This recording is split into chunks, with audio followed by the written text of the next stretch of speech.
अस्सलामुअलैकुम क्लास।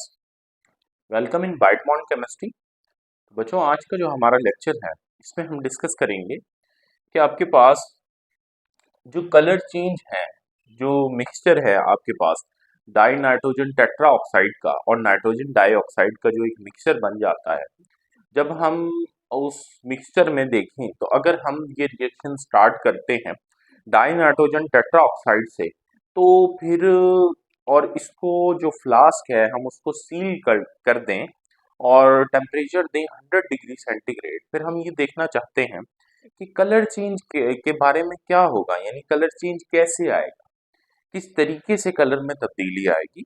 और एक और हमारा टॉपिक है कि what are the factors on which time to attain dynamic equilibrium depends. किसी भी केमिकल रिएक्शन में जो डायनामिक इक्विलिब्रियम है, अगर हम उसको पाना चाहते हैं तो उसके लिए जो टाइम दरकार है वो किन चीजों पे डिपेंड करता है, कौन से आया ऐसे फैक्टर हैं जिन पे वो डिपेंड करता है। आज ये दो ही टॉपिक हम डिस्कस करेंगे, तो स्टार्ट करते हैं। First topic is predict the color change of mixture of N2O4 and NO2 if N2O4 kept in sealed flask at 100 degree centigrade. वो कह रहा है जो मिक्सचर एक बन जाता है ना N2O4 का और NO2 का, कब बनेगा? जब हम N2O4 को सील्ड फ्लास्क में रखें और 100 डिग्री सेंटीग्रेड टेम्परेचर देते हैं। हमें पता है कि ये रिएक्शन क्या है, रिवर्सिबल है, पहले फॉरवर्ड मूव करेगा फिर बैकवर्ड। अच्छा, फर्स्ट में वो कहता है die nitrogen tetra oxide is a colourless gas while the nitrogen dioxide is brown in colour. देखें, जो हमारे पास डाई नाइट्रोजन टेट्रा ऑक्साइड है N2O4, वो क्या होती है? कलरलेस होती है, जबकि हमारे पास NO2 जो नाइट्रोजन डाइऑक्साइड गैस है वो ब्राउन इन कलर होती है। So if the reaction is carried out in the sealed flask having N2O4 at 100 degree centigrade it will exist in dynamic equilibrium state. तो क्या होगा? तो अगर तो हम रिएक्शन स्टार्ट करेंगे किससे?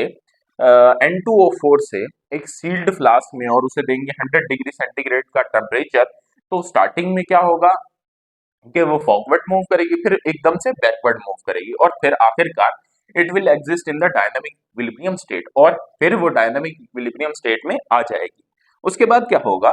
अब ये जो अबव रिएक्शन है N2O4 reversible reaction 2NO2 100 degree centigrade, so the above reaction is in forward direction, so the above reaction in forward direction is endothermic. देखो, तो अबव रिएक्शन जो है ये हमारे पास क्या है? एंडोथर्मिक रिएक्शन है। हीट रिक्वायर्ड है इस रिएक्शन में कि N2O4 जब NO2 में चेंज होगा तो इस रिएक्शन के लिए हमें क्या रिक्वायर्ड है? हीट रिक्वायर्ड है। और फॉरवर्ड डायरेक्शन में ये एंडोथर्मिक है और बैकवर्ड डायरेक्शन में फिर ये क्या हो जाएगा? जाहिर सी बात है, ये एक्सोथर्मिक हो जाएगा। तो लेकिन हम चूंकि फॉरवर्ड मूव करना चाह रहे हैं तो फॉरवर्ड हम देखते हैं। सो the above reaction is in the forward direction is endothermic. तो यहाँ हम हीट दे रहे हैं, 100 डिग्री सेंटीग्रेड दे रहे हैं, तो फॉरवर्ड रिएक्शन जो है वो ज्यादा प्रेफर्ड होगा than that of the backward. यानी जो रिएक्शन मिक्सचर है उसमें NO2 की कंसंट्रेशन ज्यादा होनी चाहिए than that of N2O4। So the above reaction in the forward direction is endothermic. It required heat because it required heat to proceed in the forward direction, क्योंकि हमें पता है ये एंडोथर्मिक है तो इसे क्या चाहिए? हीट चाहिए फॉरवर्ड डायरेक्शन में प्रोसीड करने के लिए। So the reaction moves in the forward at 100 degree centigrade. तो कहां मूव करेगा? फॉरवर्ड में मूव करेगा 100 डिग्री सेंटीग्रेड पर। कुछ ना कुछ बैकवर्ड आएगा, लेकिन प्रेफर्ड क्या है? फॉरवर्ड प्रेफर्ड है, क्योंकि हीट हमने कितनी दी है? 100 degree centigrade. Due to these reason the reaction mixture will appear as a dark reddish brown. यही वजह है कि जो हमारे पास रिएक्शन मिक्सचर है, जो कि हमारे पास उसमें क्या है? NO2 है और उसकी अमाउंट भी क्या है? ज्यादा है, ठीक है ना। अगर इक्वल की भी अमाउंट होती तो ये तो कलरलेस थी ना, इसका कलर तो आएगा नहीं। किसका कलर आएगा? इसी का कलर आएगा। अब इसकी कंसंट्रेशन भी थोड़ी सी क्या हो गई? बढ़ गई, राइज हो गई NO2 की कंसंट्रेशन।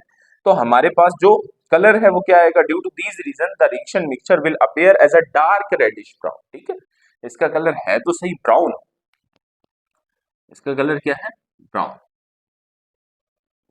लेकिन डार्क रेडिश ब्राउन क्यों हो गया? क्योंकि इसकी कंसंट्रेशन जो है ना वो बढ़ गई। ये कंसंट्रेशन इसकी क्या हो गई? इंक्रीज हो गई। इससे इसकी कंसंट्रेशन थोड़ी सी क्या हो गई? डिक्रीज हो गई। किस वजह से? क्योंकि हमने 100 डिग्री सेंटीग्रेड क्या दे दिया है? टेम्परेचर दे दिया है। Due to these reason the reaction mixture will appears as a dark reddish brown. यही रीजन है कि जिसकी वजह से जो रिएक्शन मिक्सचर है उसका कलर क्या होगा, डार्क रेडिश ब्राउन होगा।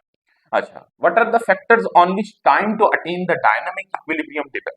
कौन से ऐसे फैक्टर हैं जिन पे जो टाइम है, जो किसी भी डायनामिक इक्विलिब्रियम को अटेन होने के लिए चाहिए होता है, वो डिपेंड करता है। तो देखते हैं, the time a chemical reaction will take to attain the dynamic equilibrium depend upon the following factor. कुछ फैक्टर्स पे डिपेंड करता है। कौन कौन से फैक्टर हैं?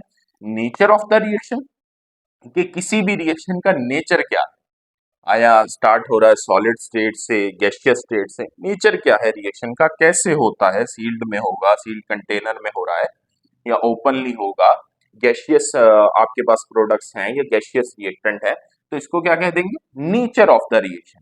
रिएक्शन का नेचर क्या है, एंडोथर्मिक है, एक्सोथर्मिक है, ठीक है। और उसके बाद क्या है, conditions eight which a given reversible reaction is perform. और वो कौन सी कंडीशंस हैं जिनके ऊपर जो रिवर्सिबल रिएक्शन है उसको हम परफॉर्म कर रहे हैं, यानी कैटलिस्ट को यूज कर रहे हैं, टेम्परेचर दे रहे हैं या प्रेशर दे रहे हैं, ये सारी हमने कंडीशंस को क्या करना है, देखना है। अच्छा, अब क्या हो रहा है देखो, बहुत इसकी एग्जांपल देखते हैं, थोड़ा सा इसको एलेबोरेट करते हैं इन दोनों चीजों को।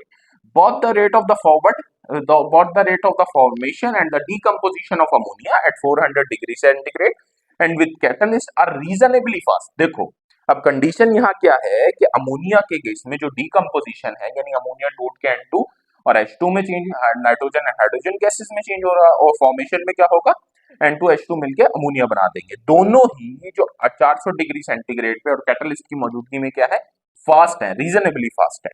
तो reaction will attain equilibrium just in minutes after the start, ठीक है। तो फिर क्या हुआ, टाइम देखो कितना लगा, सिर्फ चंद मिनट्स लगे के इक्विलिब्रियम, डायनामिक इक्विलिब्रियम में इस रिएक्शन को पहुंचने में। यानी ये जो हमारे पास रिएक्शन है आपका N2 प्लस H2 वाला, रिवर्सिबल इन नेचर NH3, ये चंद मिनट्स लगेंगे इसको पहुंचने में, जबकि हमारे पास कंडीशन क्या है, 400 डिग्री सेंटीग्रेड है और आपकी सूटेबल कैटलिस्ट जैसे हमारे पास आयरन है, ठीक है। तो ऐसी कंडीशन में इसको कितना टाइम लगेगा, जस्ट इन मिनट्स लगेंगे। और अगर ऐसी कंडीशन ना हो तो टाइम ज्यादा लग सकता है, ठीक है ना। तो ये किस पे, यानी साबित हो गया कि ये जो कंडीशन है जिसपे रिवर्सिबल रिएक्शन कैरिड आउट किया जा रहा है, इस पे क्या करता है, डिपेंड करता है टाइम, जो कि हमें चाहिए to attain the dynamic equilibrium. तो reaction will attain the equilibrium just in minutes after start. तो ये था हमारा आज का लेक्चर। उम्मीद है आपको समझ आया होगा। आज के लिए इतना ही, इंशाल्लाह अगले लेक्चर में मुलाकात होगी। अल्लाह हाफिज।